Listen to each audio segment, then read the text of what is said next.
दिल भी तोड़ा तो सलीके से ना तोड़ा तुमने, दिल भी तोड़ा तो सलीके से ना तोड़ा तुमने, बेवफाई के भी अदब हुआ करते हैं।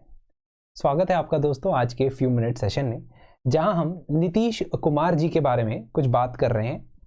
बेसिकली जो 9वीं बार नीतीश कुमार जी चीफ मिनिस्टर बने हैं और उन्होंने अलायंस स्विच कर लिया है, उसके बाद काफ़ी ज़्यादा डिटेल में डिस्कशन हो रहा है अबाउट किस तरीके से पॉलिटिकल पार्टीज के मेंबर्स चुनाव होने के बाद कई बार अपना कोलिशन या ग्रुप बदलते हैं। और इसी के साथ साथ ये भी देखा जा रहा है कि ऐसा ज़रूरी नहीं कि to become the chief minister you need majority in the assembly. This is strange but true. This has been seen in several states of India. और हम ये देखेंगे आज कि किस तरीके से एंटी डिफेक्शन लॉ नाकामयाब रहा है इस तरीके की चेंजेस को रोकने में। और दूसरा, हमारे एंटी डिफेक्शन लॉ का जो ओरिजिन स्टोरी है उसको समझने की कोशिश करेंगे गया लाल जी की कहानी से। तो पॉलिटिक्स के अंदर अपनी एलिजियंसेस बदलना ये काफ़ी बार देखा गया है और इसे पॉलिटिक्स का एक हिस्सा माना जाता है। बट कुछ कॉन्टेक्स्ट में हम ये देखते हैं कि कई बार इसे लोगों के वोट्स के साथ एक धोखा भी समझा जा सकता है। और आया राम गया राम की जो स्टेटमेंट है, रिसेंटली कांग्रेस प्रेसिडेंट मल्लिकार्जुन खाड़गे जी ने स्टेटमेंट दी थी नीतीश कुमार जी के लिए। तो देखते हैं ये गया राम आया राम ये है क्या चीज, और एंटी डिफेक्शन क्यों इस पर्टिकुलर टाइप की स्विचिंग ऑफ अलीजियंसेस या अलायंसेस इसको रोकने में नाकामयाब रहा है। कहानी 1967 की है। 1962 में जनरल इलेक्शंस या लोकसभा इलेक्शंस हुए थे और 1967 में भी लोकसभा इलेक्शंस हुए थे, लेकिन दोनों में एक फर्क था। कांग्रेस पार्टी की सीटें काफी कम 1967 में आई थी। इनफैक्ट लोकसभा में जो मेजॉरिटी थी उससे कुछ ही सीटें ज्यादा 283 सीट्स वो जीत पाई थी। इसके अलावा बहुत सारे स्टेट में असेंबली इलेक्शंस भी हुए थे जिसपे इस पर्टिकुलर इलेक्शंस का प्रभाव पड़ा। हरियाणा 1966 में एक नया स्टेट बना था और 1967 में पहली बार वहां पे लेजिस्लेटिव असेंबली के इलेक्शंस हुए थे। कांग्रेस पार्टी ने इस इलेक्शन में 81 में से 48 सीट्स जीती थी और बाकी की सीट्स का बंटवारा कुछ इस प्रकार से था। Bharatiya Jansangh which is the source of BJP 12 सीटें, रिपब्लिकन पार्टी 2 सीटें, बी आर अम्बेडकर जी की फॉर्म्ड पार्टी थी ये, स्वतंत्र पार्टी 3 सीटें और इंडिपेंडेंट कैंडिडेट्स को 16 सीटें यहां पे मिली थी, जिनमें से 12 लोगों ने बाद में एक पॉलिटिकल पार्टी ही बना ली इकट्ठे होके संयुक्त विधायक दल के नाम से।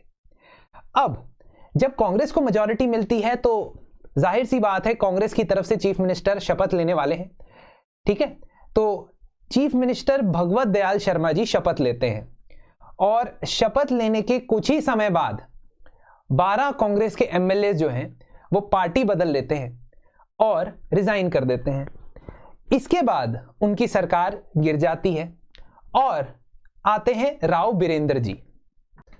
राव बीरेंद्र जी संयुक्त विधायक दल के साथ और बाकी पार्टीज के साथ कोलिशन बना के मेजॉरिटी हासिल करने में कामयाब हो जाते हैं। इनमें वो कांग्रेस के एमएलएज भी हैं जिन्होंने स्विच किया था। तो अल्टीमेटली अब दूसरे चीफ मिनिस्टर साहब आ रहे हैं और इस ओथ टेकिंग सेरेमनी के बीच में एक ट्विस्ट आता है जब गया लाल की कहानी सामने आती है। गया लाल एक इंडिपेंडेंट कैंडिडेट थे।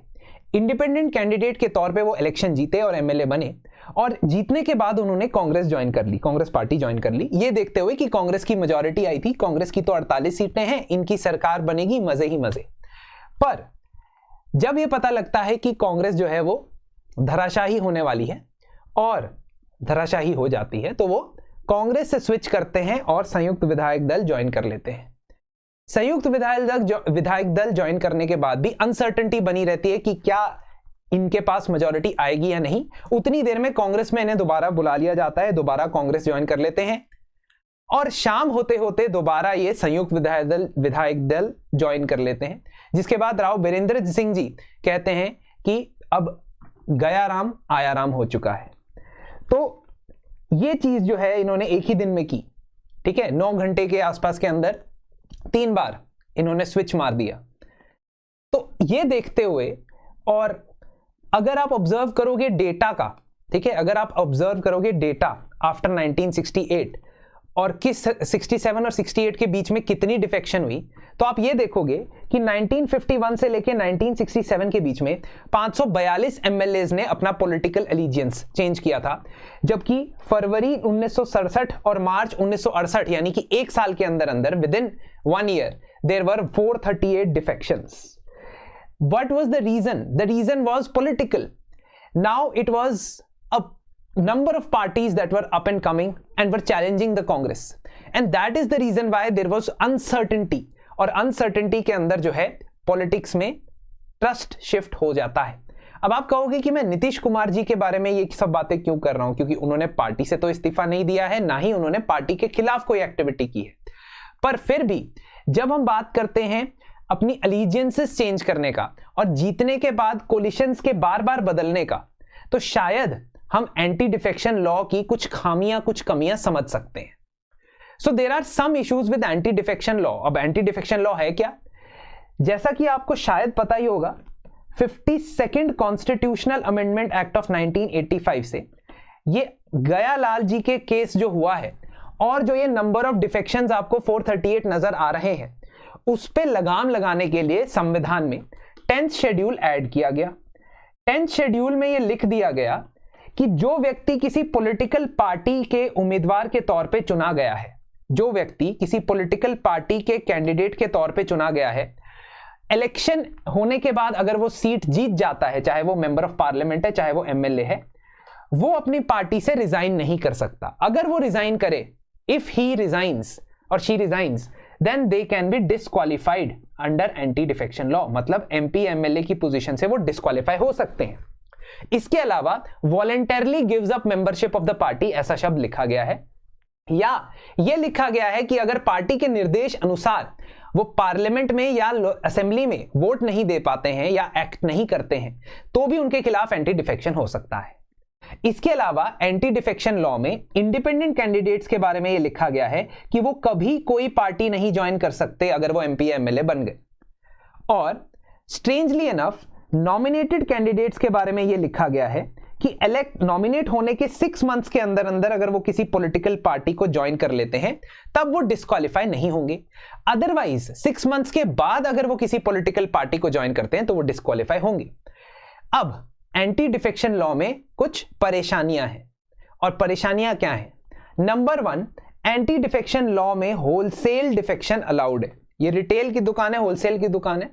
होलसेल रिटेल डिफेक्शन अलाउड नहीं है, यानी अगर एक व्यक्ति 2 व्यक्ति रिजाइन करते हैं तो अलाउड नहीं है. बट वहां यह लिखा गया है कि लेजिस्लेचर के मेंबर्स में से अगर 2/3 मेंबर्स मर्ज कर लेते हैं किसी और पार्टी के साथ, if they form a new party or merge with a new party, then they will not come under anti defection. तो मान लीजिए कि आपके 40 एमएलए हैं असेंबली में और उसमें से 30 लोग कहते हैं कि yes we want to merge with another party, then that is allowed. Wholesale defection allowed है जबकि रिटेल नहीं. तो सबसे पहली दिक्कत ये. दूसरी दिक्कत है कि डिस्क्वालिफिकेशन के अंदर, डिस्क्वालिफिकेशन प्रोसीडिंग्स के अंदर final decision to disqualify speaker का होता है या राज्यसभा में चेयरमैन का होता है. तो ये स्पीकर या चेयरमैन का जो रोल है वो क्वेश्चनेबल है. रीजन बीइंग कि स्पीकर बेसिकली पॉलिटिकल पार्टी को बिलोंग करते हैं. कई बार ऐसा हो सकता है कि पॉलिटिकल पार्टी के दबाव में आके वो निष्पक्ष होकर फैसला ना ले पाए. सेकेंडली, स्पीकर के ऊपर ना तो कोई टाइम लिमिट है कि उन्होंने किस पर्टिकुलर टाइम लिमिट में डिसीजन लेना है ऑन डिस्क्वालिफिकेशन.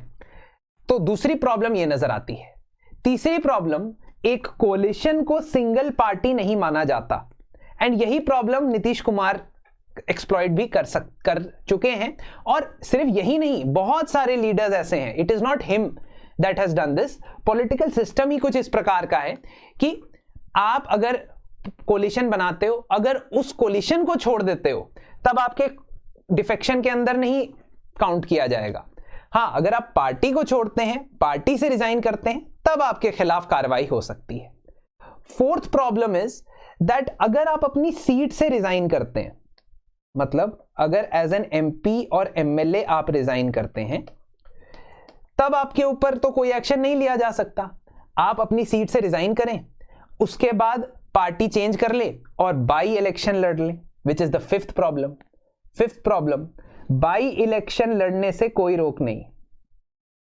ठीक है, बाई इलेक्शन क्या होता है कि अगर एमपी एमएलए की सीट खाली हो जाती है तो उस वेकेंट सीट का इलेक्शन करवाया जाता है। वैकेंसी के बहुत अलग अलग कारण हो सकते हैं, एमपी एमएलए की डेथ हो जानी, एमपी एमएलए का रेजिग्नेशन आ जाना, एमपी एमएलए का डिस्क्वालीफाई हो जाना, एमपी एमएलए का 60 दिन से ज्यादा तक एब्सेंट होना। These all can be reasons for vacation of the seats.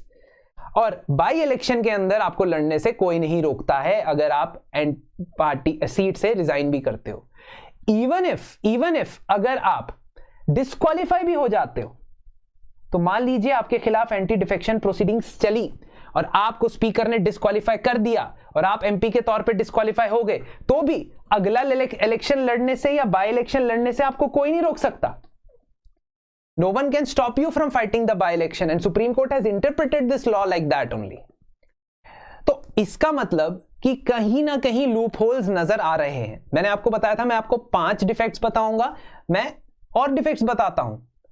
इस पर्टिकुलर कानून के अंदर अगर आप एंटी पार्टी एक्टिविटीज कर रहे हो, लेजिस्लेचर के अंदर नहीं लेकिन बाहर, तो ये असर्टेन करना बहुत मुश्किल है कि आपने पार्टी से वॉलंटरली रिजाइन किया है या आपने पार्टी की डायरेक्शन को माना है या नहीं माना है। बहुत ही वेग टर्मिनोलॉजी है। एक और दिक्कत है या एक और परेशानी है, वो क्या पार्टी आपके हर वोट को कंट्रोल कर सकती है? Party as a individual MP या इंडिविजुअल एमएलए अगर आप किसी पर्टिकुलर टॉपिक पे यस वोट करना चाहते हो और पार्टी आपको कहती है नो वोट करना, तो शायद ये आपकी फ्रीडम ऑफ एक्सप्रेशन के खिलाफ हो सकता है। ऑल्दो सुप्रीम कोर्ट ने 1992 में यह साफ कह दिया था कि ऐसा नहीं है। ठीक है, 1992 में किहोटो होलाहान केस के अंदर सुप्रीम कोर्ट ने कहा था कि ऐसा नहीं है। बट फिर भी अगर आप दिल से पूछो तो आप ये सोचना चाहोगे कि क्या एक पर्टिकुलर इंडिविजुअल एमपी या एमएलए का कोई राइट डिसेंट करने का नहीं होना चाहिए एक डेमोक्रेसी में? सवाल।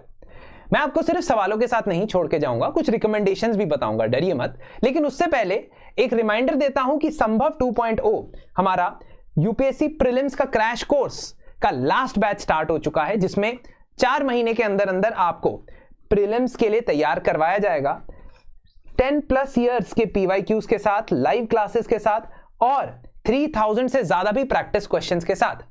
तो इसे एनरोल करने के लिए और डिस्काउंट्स प्राप्त करने के लिए आप दिए गए नंबर और मेल आईडी पे जरूर हमें संपर्क करें।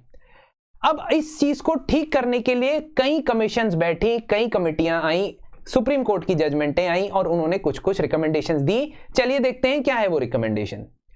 Dinesh Goswami committee electoral reforms के ऊपर बनी थी साल 1990 में। उन्होंने कहा कि डिस्क्वालिफिकेशन को लिमिटेड रखना चाहिए सिर्फ उन्हीं मैटर्स में जहां पे सरकार गिरने का खतरा हो।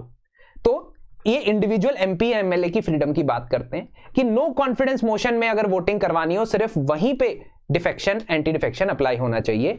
सेकेंडली, एंटी डिफेक्शन के केसेस को प्रेसिडेंट या गवर्नर के द्वारा डिसाइड करना चाहिए based on recommendation of election commission. जैसे हमारे रिप्रेजेंटेशन ऑफ पीपल एक्ट में बहुत सारी डिस्क्वालिफिकेशंस हैं, संविधान में डिस्क्वालिफिकेशंस है जिसके अंदर इलेक्शन कमीशन ऑफ इंडिया के एडवाइस पे प्रेसिडेंट या गवर्नर डिसीजन लेते हैं। क्या आप मुझे उसकी कोई एग्जाम्पल बता सकते हो? और क्या आप मुझे कॉन्स्टिट्यूशन का आर्टिकल बता सकते हो जहां पे एमपी और एमएलए की डिस्क्वालिफिकेशन लिखी है? कमेंट्स में मुझे जरूर बताना।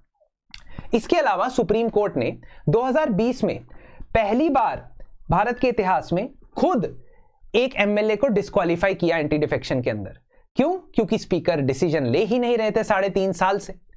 इसी पर्टिकुलर जजमेंट में यानी केशव मेघचंद्र सिंह जजमेंट में सुप्रीम कोर्ट ने यह भी कहा कि स्पीकर को रिप्लेस करके आप कोशिश कीजिए कि सुप्रीम कोर्ट के जज या कोई इंडिपेंडेंट ट्राइब्यूनल या कोई retired chief justice of high court के द्वारा हेड किया गया ट्राइब्यूनल के द्वारा आप एंटी डिफेक्शन के अंदर फैसले ले और उस डिस्क्वालिफिकेशन का डिसीजन उनके हाथ में दें, सो दैट स्पीकर के ऊपर से बर्डन हट जाए।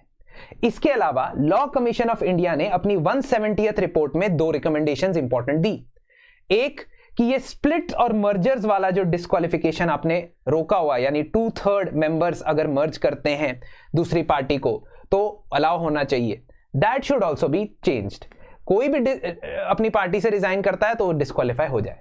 दूसरा, post pre poll electoral fronts, election लड़ने से पहले जो कोलिशन बना था, लड़ने के बाद नहीं, लड़ने से पहले जो कोलिशन या अलायंस बना था, आप इलेक्शन जीत जाते हैं, अलायंस आपका पावर में आ जाता है, उसके बाद अगर आप क्विट करते हो तो उस क्विट करने को भी डिफेक्शन मानना चाहिए, यानी उस पूरे इलेक्टोरल अलायंस को एक पॉलिटिकल पार्टी मानना चाहिए, और अगर उससे आप इस्तीफा देते हो या रिजाइन करते हो तो वहां पे आपके अगेंस्ट एंटी डिफेक्शन होना चाहिए, not only if you are resigning from your particular party. So it is somewhat Nitish Kumar ji का जो केस है। कुछ और recommendations, national commission to review the working of the constitution कहता है कि जो डिफेक्टर्स हैं, जो डिस्क्वालीफाई हुए हैं, उनको आगे कुछ समय के लिए किसी भी पब्लिक ऑफिस से बाहर कर देना चाहिए, पार्टी के अंदर भी उनको कोई पोजीशन पे नहीं अलाउ करना चाहिए, ना ही किसी गवर्नमेंट पोस्ट पे। इसके अलावा जो डिफेक्टर वोट कास्ट करता है जिससे सरकार गिर जाती है, तो आप ऐसा समझिए कि वो बंदा पार्टी चेंज करके वोट कास्ट कर रहा है और कह रहा है कि पार्टी चेंज किए बिना, है ना, पार्टी चेंज किए बिना ही votes against the order of the party, तो ऐसे वोट को इनवैलिड कर देना चाहिए। एंड आखिर में former chief election commissioner S Y. Qureshi ji ये कहते हैं कि कानून के अंदर डिफेक्टर्स को बैन कर देना चाहिए कंटेस्ट करने से इलेक्शन 6 साल के लिए। ऑल्दो सुप्रीम कोर्ट के पास ये मामला गया भी था और सुप्रीम कोर्ट ने कहा कि क्योंकि एंटी डिफेक्शन लॉ के अंदर ऐसा कोई प्रावधान नहीं है, इसलिए हम इसे इन्फोर्स नहीं कर सकते। हाँ, अगर कानून में बदलाव आता है तो हम इसे इन्फोर्स कर सकते हैं। आपकी राय में और क्या चेंजेस होने चाहिए इंडिया के पॉलिटिकल सिस्टम के अंदर, इलेक्टोरल सिस्टम के अंदर, खासतौर पे डिफेक्शन या चेंजिंग ऑफ अलायंस को लेके आपकी क्या राय है, जरूर सभ्य तरीके से हमें कमेंट्स के अंदर बताएं। अगली बार तक के लिए thank you and have a very nice day.